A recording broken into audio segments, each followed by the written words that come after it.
All right, 36.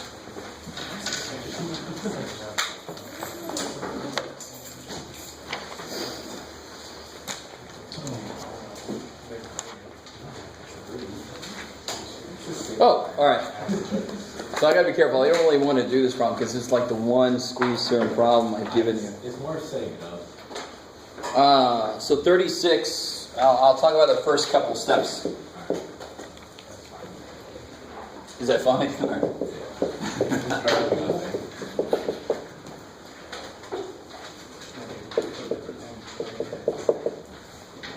So it's telling you what the answer is, and it's to show this is true.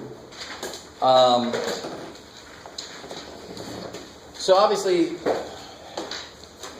most of the squeeze theorems we're going to see in this class are not going to be crazy ones. They're going to be obvious which part of it I can replace with its max and min. So David, which part of this has a max and a min?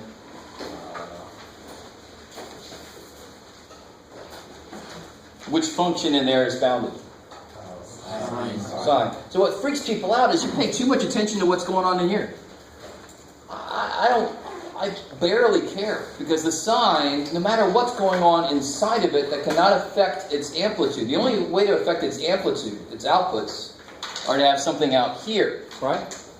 So I have this function times this function, and this function has to go between negative 1, I wasn't sure how far I was going to be able to go, and 1, right? So I can rewrite this negative 1 times this, less than or equal to this, less than or equal to 1 times this, the same way we did the other day. And then attack those sides with limits. Now, what's interesting is, where are we going? To 0. Oh, this will be nice. That's better. I was worried there for a second. That's easy. Sorry, I didn't mean that. That's easier than it could be. Let me just say it like that. Is that enough to get you going? I mean, I don't know. Yeah. Look at the example we did. It's almost exactly the same. All they can do is change the functions in there. The process is exactly the same.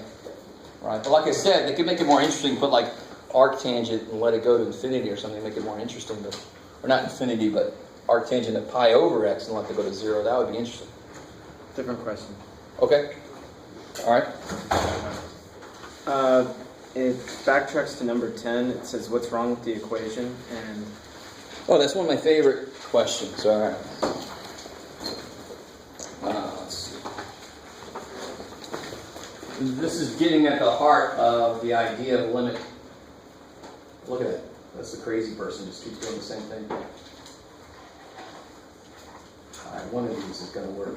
This one. Okay. All right.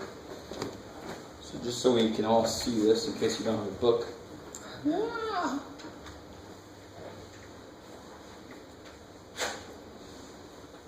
So number 10 there. Rah. Freeze. All right. So this, you would show this to an algebra student, and unfortunately a lot of times we do this kind of thing in algebra. We don't even reference immediately what the problem is. At the beginning of this section in 90, I always tell them, this is always, when you write this, you're assuming what's true. The minute you write this statement, you've made an assumption. X cannot be 2. But if you say that this just always equals this, I've kind of just given it away. Why is that not true? Well, one big reason is x plus 3. Where is it defined? Where is it defined? X plus 3 is defined everywhere. It has no problems. So if you say that this equals this, they have to be equal everywhere. Well, at negative 2, this is 1. At negative 2, at 2, this is 5. At 2, this is shit. So that right there you go. They can't be equal. They're almost always equal, except at the problem spot. So why is this one true? Yeah, I don't get to 2 here. In this statement, I never get to the problem spot. So of course this is true. And of course it's the whole idea of limit. If I can reduce this and then plug a 2 in, then that actually is where it's going. So everywhere except the 2, it's going to 5. It's going to 5 and 2, but I can't get to 2. But this is the way we do a limit, right? So this doesn't work because it includes 2. This works all day because it doesn't include 2. It doesn't include that one problem spot. Yes. Different problems. Any other questions on that one? Yes. On the same section. What's 57 on. 57, and then I'll come over there. Oh, good. All right, good. Remember, I told you, there are certain problems that if I don't get questions on them, I'm worried that nobody's doing the homework. Because there are certain problems that are just freaky. Let me see if you guys remember. I made a point of this before, but let's see how big of a point I made. So this problem, if I have this, and this relates to this question, by the way, so just let me work my way to it.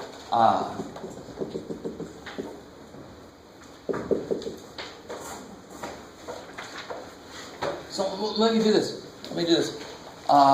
If I did this, all right. Well, let me see if you guys are with me on this.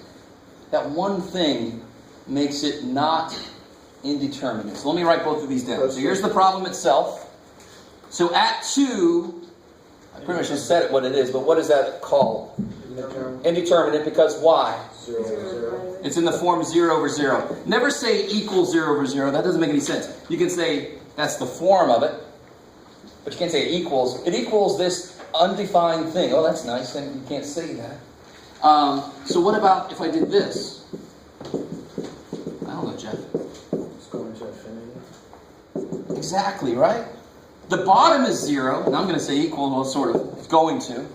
And what's the top? It's a constant. Yes, top is 12. So that's not indeterminate. 12 over 0 is a form of, it's trying to tell me that it's going to Positive infinity, like you said. So this actually is in that form, so it goes to positive infinity. So it's not indeterminate. So the only way that you can, so this problem we're looking at, let me put it on that problem. Come here, book. This is a freaky problem, and I love this problem. And I'm going to force myself to not do it the whole way. There it is at the top, 57.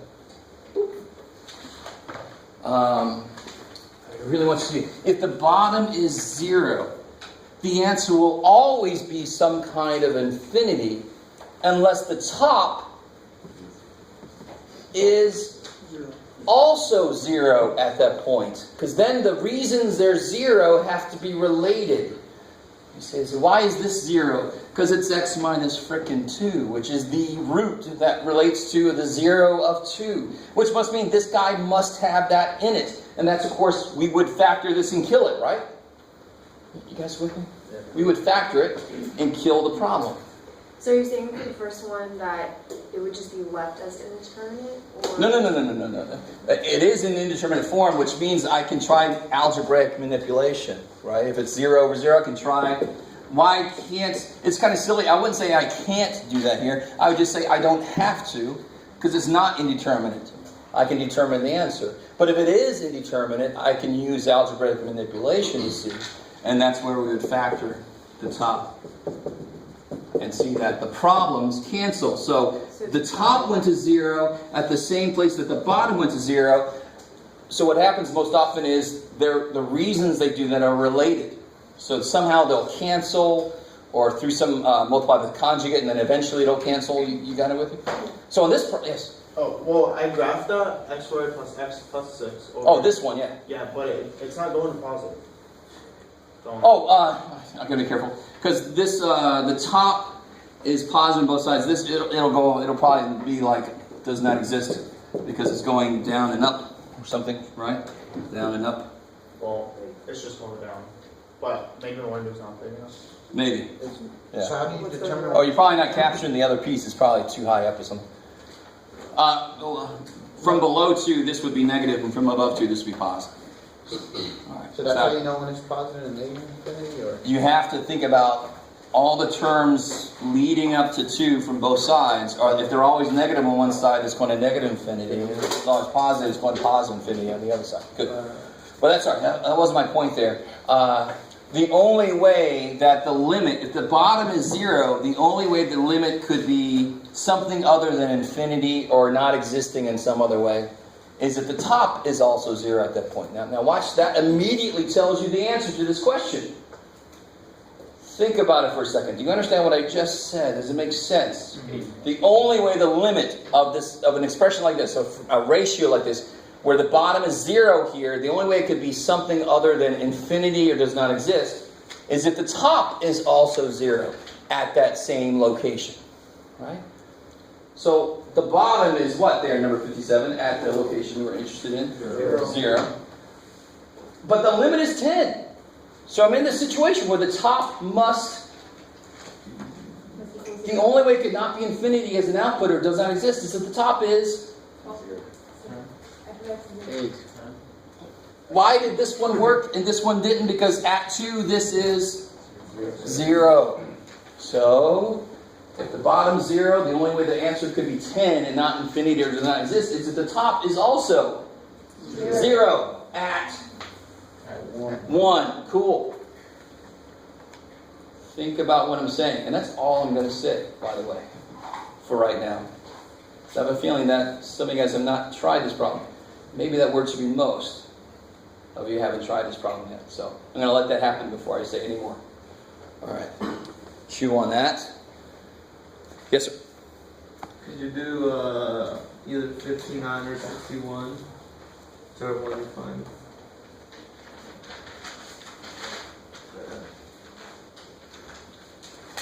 Oh.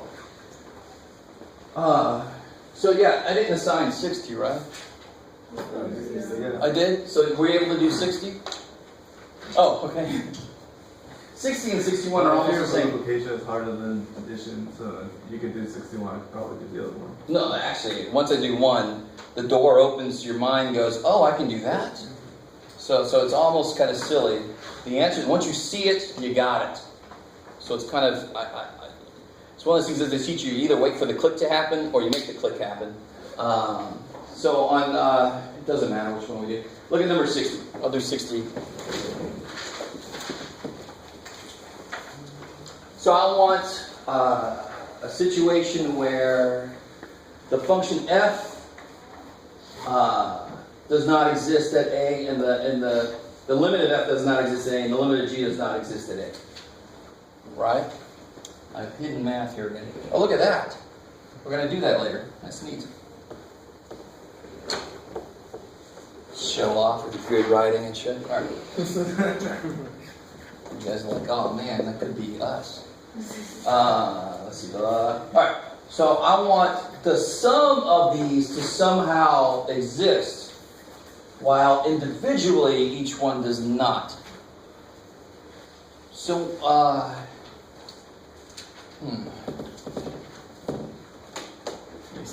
Let me do a couple of things. What is the limit as x goes to pi of 3? 3, because the function inside is always frickin' 3. So the easiest function in the world to make the limit exist for is a constant function. Somehow that idea ties into this. So give me, what's the simplest, let me start with going to 0. What's the simplest function you can imagine here where the answer would be does not exist? 1 over x. I love it. Look at you guys going exactly what I'm thinking. Now let me help you out one more step, and then I think that's as far as I'm going to go. If this was a instead of 0, would I have to make that still be true? A over Minus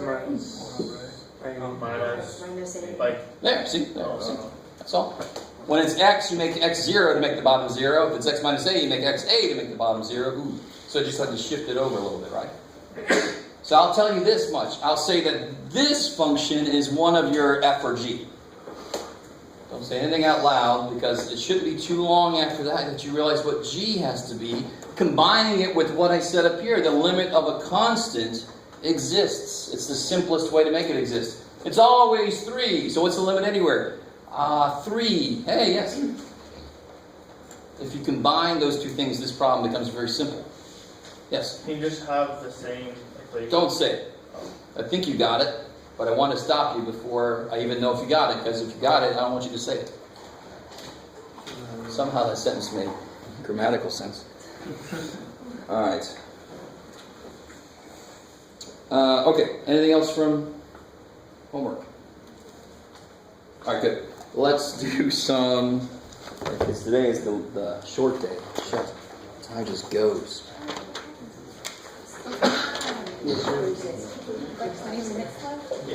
Yeah, like 26 minutes left. Yeah, I know.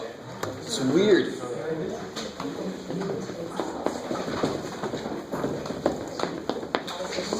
Well, like I said, section 2.6 and 2.7 should be very quick. 2.5 and 2.6. 2.5, I've already been talking about, and I keep referencing it has its own section, it has its own section. And here it is, and we've already talked about it. We already know what it is. Continuity.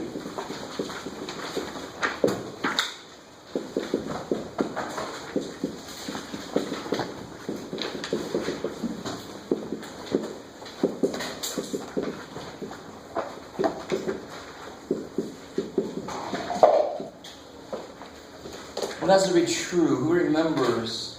Tell me any way you can. You can even draw me a picture and hold it up. What has to happen for something to be continuous somewhere? It should be defined at every point. You can't lift your What pen. must exist? Say again? You can't lift your pen. when All right. you're That drawing. sort of works, but I want it much more technical. And technical doesn't mean long, actually. Just technical means more precise. All values of the function are exist. It's not good enough. Real. That score is online. So tell me this. So what you're saying when you don't pick your pen up is like this, right? So the quickest way to make something discontinuous is just to put a hole in the middle there, right? This is something what's called a removable discontinuity. And the word removable is kind of weird because you can't remove a hole, but you can fill it in. So it's a removable discontinuity. How do you spell discontinuity? That feels like too many letters. All right. I dotted my T. All right, good. Removable discontinuity. So you can remove that.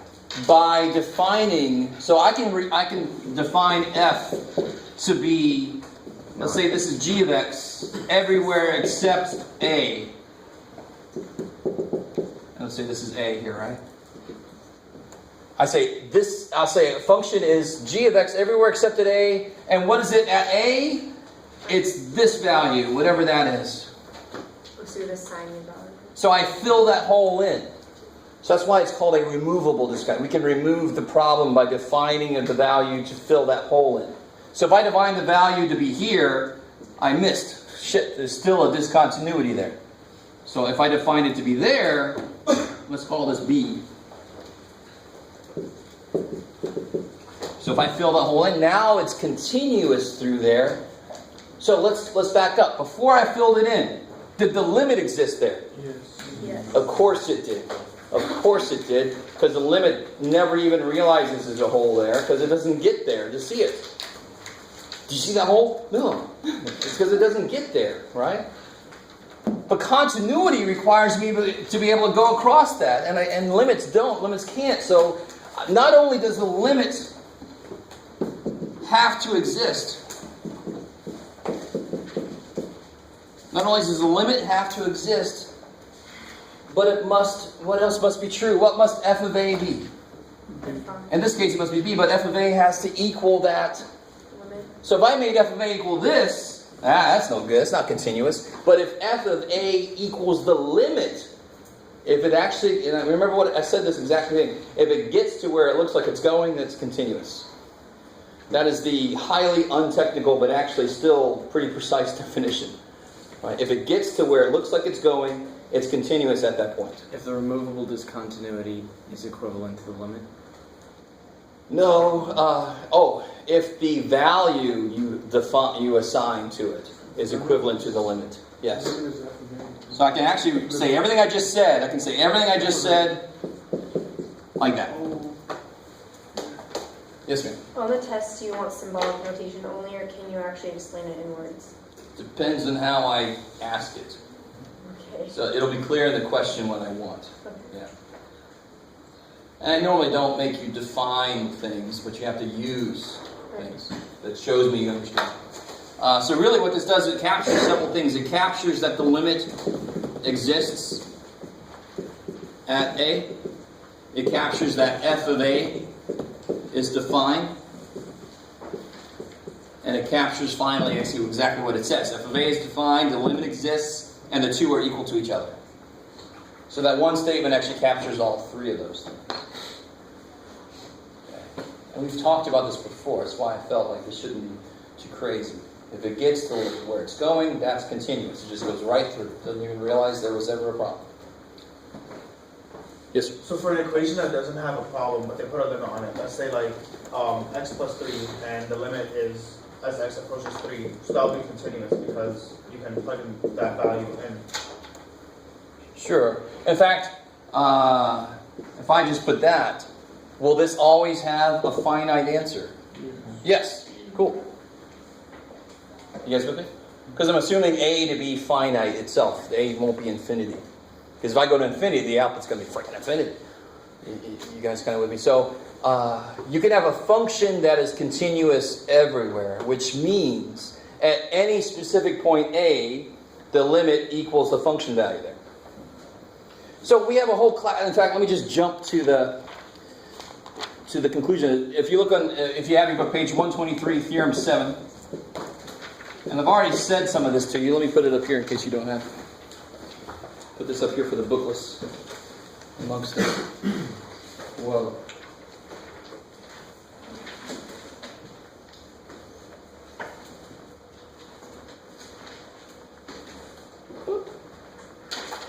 Alright.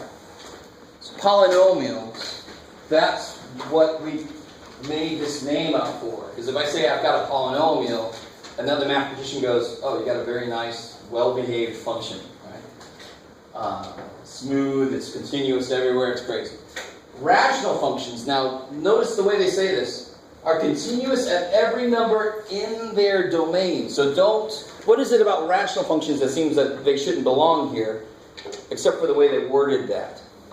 What is it about rational functions that might happen? What might happen with rational functions? The domain is restricted. Yes, in what way? So give me a rational function. So like square root Oh, of yeah, cool. There you go. Look, there's a guy that knows what's going on. So here, let me see this really quickly. So at some point in some rational function, doesn't have to be true, but many rational functions have elements that are not in their domain. But notice it says it's continuous for everything in its domain. So this function is continuous everywhere except 0.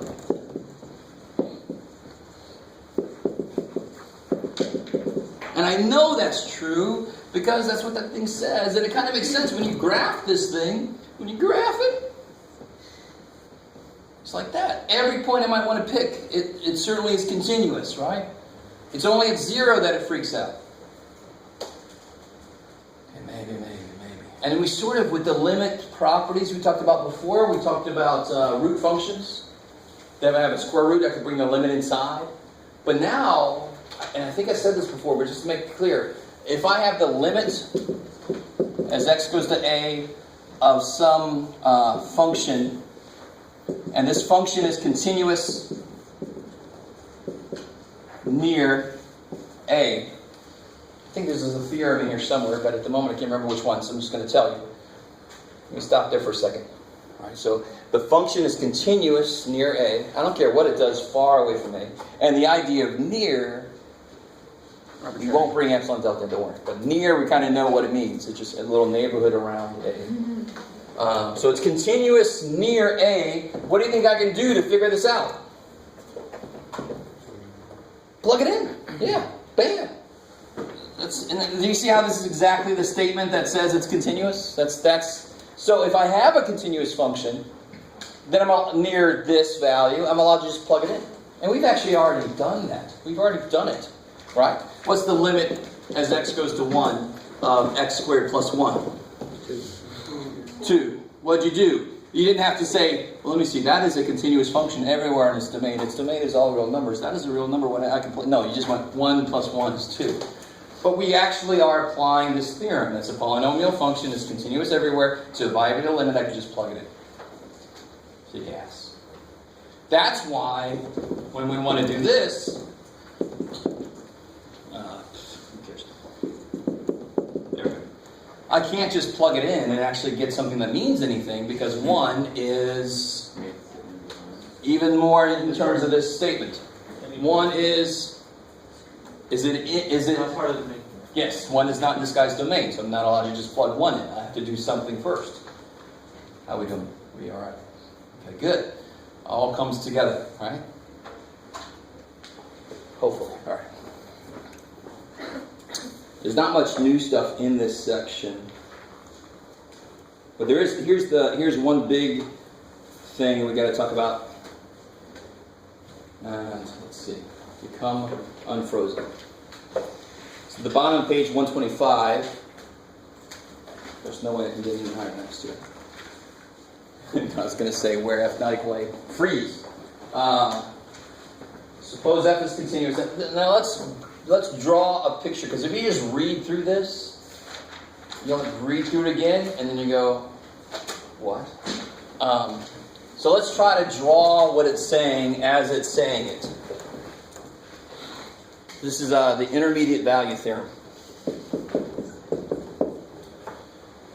So suppose that F is continuous on the closed interval AB. Stop.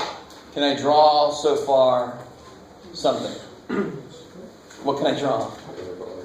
Yeah, so I got some interval AB. It doesn't really matter where I put it, so I'm just going to put it over here, just to make it easier to look at. And I know the function's continuous, but I don't want to draw anything yet, because I don't know where this is or what's going on. Let n be any number between f of a and f of b, where f of a not equal to f of b. Okay. Let me stop there. So can you imagine, if you're not drawing a picture as you're reading through this, you ain't getting shit out of this. At AB, where's f of a and f of b? I don't want them to equal each other. So just pick somewhere for f of a to be. Pick it. Let's say here. You with me? And f of b just can't be at the same place. So it doesn't really matter. So I'm just going to put it here. Anywhere I pick, this will work. And this is just kind of a visual anchor for me to see what the hell they're talking about.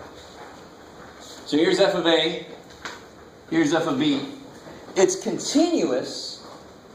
Now you start to see how this is kind of funny. This is one of the many theorems I call the duh theorem. There's many of them. Once you draw it, you realize, well, duh. Where's n? Where's n in their statement here? Where's n? So like here. It's got to be between these two, right? Do I have this? Yeah, screw it. This guy, thankfully they don't have which one of these is bigger. So n is just between these two. Alright. So obviously, if this is a continuous function, is there any way this can get there without crossing through this?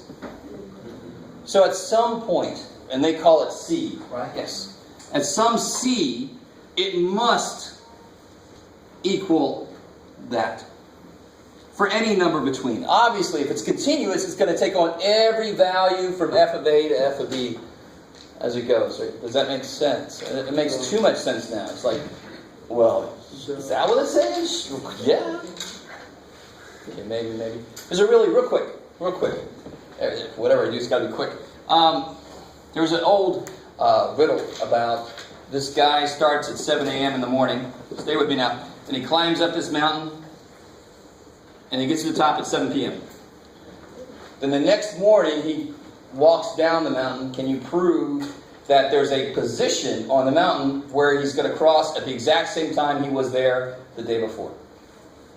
This is sort of like the intermediate value theorem. Where does he start? So this is like the height. He's at this height. So at 7 a.m. the next morning, where is he? He's here, right? And then he's going to come down the mountain. He's got to get to the bottom of the mountain. Is there any way he can get from here to the bottom without crossing through this line? No. That's sort of like the intermediate value theorem. If I could suddenly teleport, then what kind of function would that be? It would not be a continuous function, which is the very first thing this thing says. That's the only time that this is going to make any sense. This is a theorem that only works for continuous functions. If it's discontinuous, it can do whatever it wants. I don't like it over here. I want to be over there. All right. But if it's continuous, it's got to take on every value. There's no other way for it to get anywhere. Maybe. Now it's almost too obvious, right? Hopefully. It should be almost like, well, duh. That's all it's saying? Yes. And this is kind of cool. This is something I was given when I was a little kid and I had to do these little puzzles. I was like, holy shit. All right, sorry. What was the answer?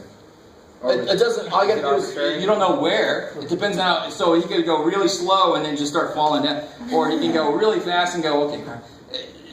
No matter what he does, he's gotta be at the same position at the same time. Okay. So That's the point. Okay. So that these two cross so they have the same value. Yeah. All right.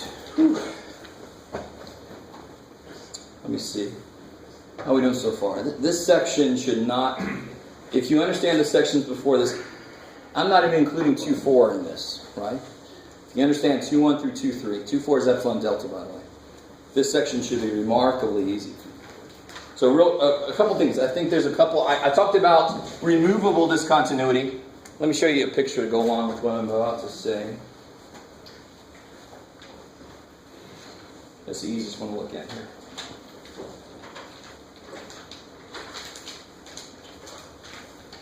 So is this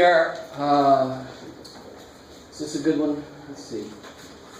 There really isn't a removable discontinuity on here. Can you guys see what I'm saying? Yes. There's no removable discontinuity on here because there's nowhere where the limit agrees. I can see a lot of trouble spots, right? So can you identify the x values where this is discontinuous? That by itself should be relatively easy. Where are the problem spots? -2, -2, +2, 6, and 4, of course, right? Oh, But the limit exists at 4. Totally does. But what's the function value at 4? undefined. Undefined. So the limit can't be equal to the function value. You with me? It doesn't go through 4. It actually never quite gets to 4, right? Okay, good. Is that cool? So this is called, remarkably enough, math people being creative, we went, let's call this an infinite discontinuity. Does that make sense? And I'm never as concerned with words as much as I am with your being able to do a problem, but this is called an infinite discontinuity. Pretty obvious why. What do you think this would be called? What does the function do? It goes in here and then it jumps. It's called a jump discontinuity. Right? Good name, right? Jump. If you want to call it something else, you're too late. You should have been born a few centuries earlier. But there's no removable ones, right? Removable would look like what? A hole. Yeah, they come together and then there's a hole right there. Good. That would be removable. I like it. Now let's talk about something a little more interesting. If I have a function, you just missed all of that. This function here is continuous, right? And let's just say it's continuous, but the endpoints. Why talking about limits at endpoints? Why is that not fair? In order for the limit as x goes to c, because c is in the middle. Let's start with something easy. In order for that limit to exist, what must happen? This is going back a little. Get continuity out of your brain. In order for that limit to exist, from both sides it must agree. So why is that requirement not fair here? Because there's no sign. Because you can't even ask. So at any endpoint, in order for it to be continuous at an endpoint, so for B, for example, in order for this to be continuous at B, I automatically know that I mean from below. Limit from below has to be that for it to be continuous. You guys kind of understand what I'm saying? Mm-hmm. So the endpoints, because they don't have any, there's no function defined over here. So I'm like, it's not even that I don't know, it's just that there's nothing to know or not know. It's like a Schrödinger cat kind of thing over there. So screw that. We just say to make it fair. So here it would have to be the limit from above. So the shortcut is, if the endpoint is filled in, it's continuous there. So, yes ma'am. So would the limit exist, for example, for B, would it exist from the positive side, or no? The limit would exist totally from below, but from above you can't you can't even say it exists or doesn't exist. There's nothing there to say anything about. Okay. Does that? Yeah, it's weird. So help me out. Give me the smallest interval on which this function is continuous. Sorry, I'm doing all dorky shit. That's too bad. So this function is continuous from what to what? -4.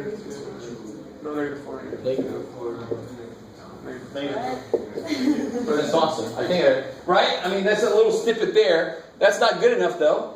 Put some symbols on there. Is it continuous at -4? Yes. Yes, it's an endpoint. It's filled in. So what would I put there? Right. What about -2? For a little -2. Right. You guys kind of with me?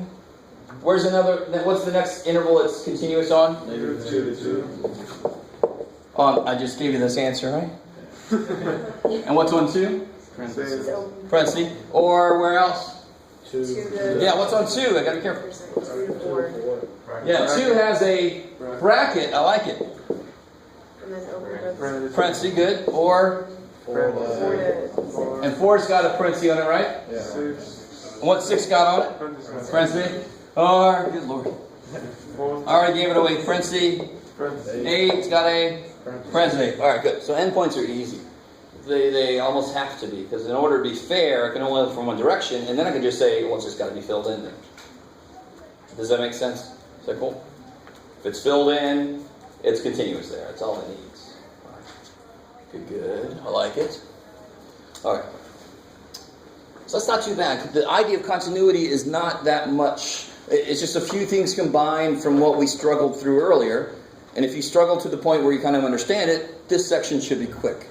It's not much beyond what we've already talked about. Let's see. Blah, blah, blah, blah, blah, blah, blah, blah, blah, blah. Okay. So 2.6 will also be very quick. And let me say it like this, before I even look at any of the calculus book. Let's remember pre-calculus for a second. Remember those days? It seems so easy now looking back. Maybe not yet. We'll get there. Maybe that's too early to say that. Remind me, how do I find the horizontal asymptotes for these three things? Not for those three Roman numerals. For this,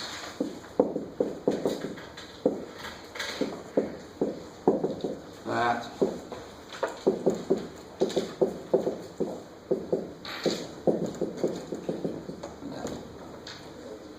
You find out where the bottom equals 0. that would be if you want to find the vertical. So vertical is where the domain is not allowing something to go. 3 things for number 2. Yeah, number 2. And what are you looking at? And then you have the highest exponential. Yeah, because remember the way you defined this was you divided by the highest power and all that kind of shit. But now I'm not going to make you do that because you've already gone through that. Now, and I think the book does this a little bit, but you're like, I've already gone to that book. I know these three situations. So what does that relate to? How could I write this as a limit? For example, this one you said the horizontal asymptote would be -3/5. What would that look like in terms of limit? A limit of 3x squared. Limit as 3x squared minus 4. as X X cosine. is 3. -3/5. no, come on. What's horizontal asymptotes mean? What happens when x gets really, really? So if there's a horizontal asymptote at 3/5, how do I draw it in? Horizontally. What's that mean? Eventually. My function can do this all day it wants to. It's not a hard wall. It's a suggestion. Eventually, when x gets big, thank you. So how do I represent that as x goes to infinity? Or negative infinity of this. Oh God, I'm not going to have enough patience to do this. Blah, blah, blah. That would equal -3/5, and blah, blah, blah would equal -3/5. So would it be negative infinity? Or no? I'm sorry. So Yeah, both, as x right? goes to infinity, as x goes to negative infinity, it's the same asymptote. There are functions that could have different asymptotes depending on which infinity you look at. For a basic rational expression, it's not going to do that. All right, how you guys doing here? So section 2.6 is everything we know about limits just applied as x gets really big, for one thing. All right? But that's really exactly what horizontal asymptotes are. Do you see what I'm saying? Especially when we're talking about rational expressions, of course, right? So a lot of 2.6 is old news. Blah, blah, blah. Let's see. So let me show you something that's new news. Example 5 is kind of nifty. This is the one that was on the board, and I erased it because it's making me feel bad about my handwriting. So let's look at it. We got like 2 minutes. All right, let's see what I can do in 2 minutes. First question. What the hell's going on? Can't I just... Let me say this real quick. Don't ever, this is a little side note, don't ever say this. That's 0. That doesn't make sense. You cannot plug infinity into anything, because that means you can pick it up and put it in there. And if you do this, let me know. Right? Like I was telling, I think you guys, your powder, you became pure energy or something in Nirvana. You can't get to infinity. So don't do that. And I was telling some people that wanted to do that, I said just put big freaking number. That actually is better. And that, of course, would be 0, like you're telling me. So what's wrong, or not wrong, but what is it about this thing that's freaky at that limit? What form is this in? Infinity minus 0. Yes, this is in the form. Don't say it equals this, but you can write the form around it just to show for yourself and for me that that's the form it's in. So infinity minus infinity is not necessarily 0. It's indeterminate. It all depends on which one is going to its infinity faster. Right? You guys with me? What now? When x gets really freaking big, how important is 1? So doesn't this basically become square root of x squared? Yeah. Which for positive x's is x. So that will eventually become 0. And that's not good enough for a proof. What do you think you have to do with this? Some guys don't even think about it because you forget that there is 2 sides to everything, right? I don't understand why you can just get rid of the 1. Oh, I can't get rid of it, and that's why it's not good enough for a proof. But when x gets really, really big, this is essentially meaningless, or it doesn't really change it much. And if I graph this function, you should graph this function in your calculator at some point. It'll become, in the middle, it'll look like this, it'll look rounded, but then at the ends it becomes in absolute values. It becomes an absolute value equation. Because when an x gets really, really big, this is basically nothing. What's the square root of 101? It's basically 10. How important is that 1? Not really. It's 10 point something, right? But it's really close. What's the square root of 1,000,000,001? It's the same thing as the square root of 1,000,000,000, right? So the bigger this part gets, the less important this is. But that's not good enough for a proof. So what would I do to prove this? I would have to use... multiply by the conjugate. People forget when you have a single statement, you're like, what do you mean? There's another side to it. Of course there is. Multiply top and bottom by the conjugate. And in the book they actually do that for you. I think it's all the time I got. Yeah, I know, man. Feels like we just started. Alright. Oh, is this anybody's calculator?